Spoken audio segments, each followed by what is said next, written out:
Anda kembali di patroli bersama saya Asran Syadi. Dendam karena adik diciduk polisi, pria di Purwakarta, Jawa Barat menusuk mantan ketua salah satu ormas hingga tewas. Tersangka kesal, korban dianggap telah memberikan informasi kepada polisi sehingga adiknya ditangkap atas kasus narkoba.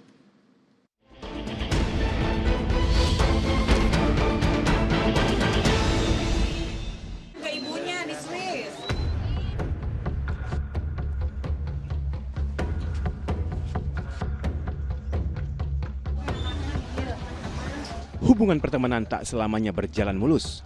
Seperti yang terjadi di kampung Malang Nengah Wetan, Purwakarta, Jawa Barat. Mantan ketua salah satu ormas bernama Asep Budi ditemukan tewas terkapar di halaman rumahnya. Pria bertato itu ditemukan bersimbah darah dengan sejumlah luka tusuk di tubuhnya.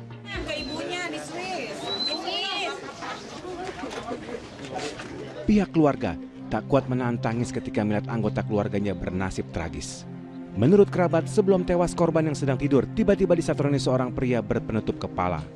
Abu teriak-teriak di dalam, ada yang masuk. Pas aku lihat, ternyata Abu udah berdarah, luka. Terus dia sampai ngejar sama orang yang berantem itu. Aku lari keluar ke Mang Pepen minta tolong, udah gitu aja. Abu dia langsung pingsan di situ. Garis polisi dipasang petugas untuk proses penyelidikan. Olah TKP yang digelar pun menjadi tontonan tetangga yang penasaran. Berbekal keterangan sejumlah saksi dan rentetan aktivitas korban sebelum tewas, polisi akhirnya menangkap tersangka pembunuhan, yaitu pria bernama Ade Zainal. Pria 51 tahun itu diciduk saat bersembunyi selama 5 hari di rumah indekos di kawasan Cianjur. Rupanya, tersangka dan korban merupakan teman lama. Pembunuhan terjadi lantaran tersangka menaruh dendam terhadap Asep Budi. Korban dinilai telah memberikan informasi kepada polisi terkait kasus narkoba yang berujung pada penangkapan adik tersangka. Tersangka ini merasa bahwa saudaranya yang diamankan oleh Sat Narkoba Polres Purwakarta itu berdasarkan informasi dari korban.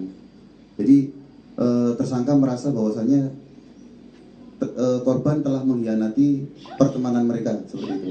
Jadi mereka berdua ini antara tersangka dan juga korban itu teman lama, Pak.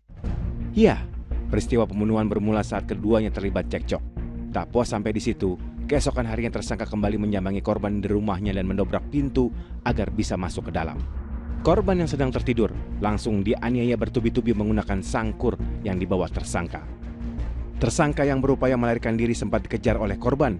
Namun karena luka parah yang dialami dan banyak kehilangan darah, pria 52 tahun itu akhirnya ambruk di halaman rumahnya. Pelampiasan dendam akhirnya membawa tersangka dijerat pasal pembunuhan dengan ancaman hukuman 20 tahun penjara atau seumur hidup. Tim Liputan melaporkan.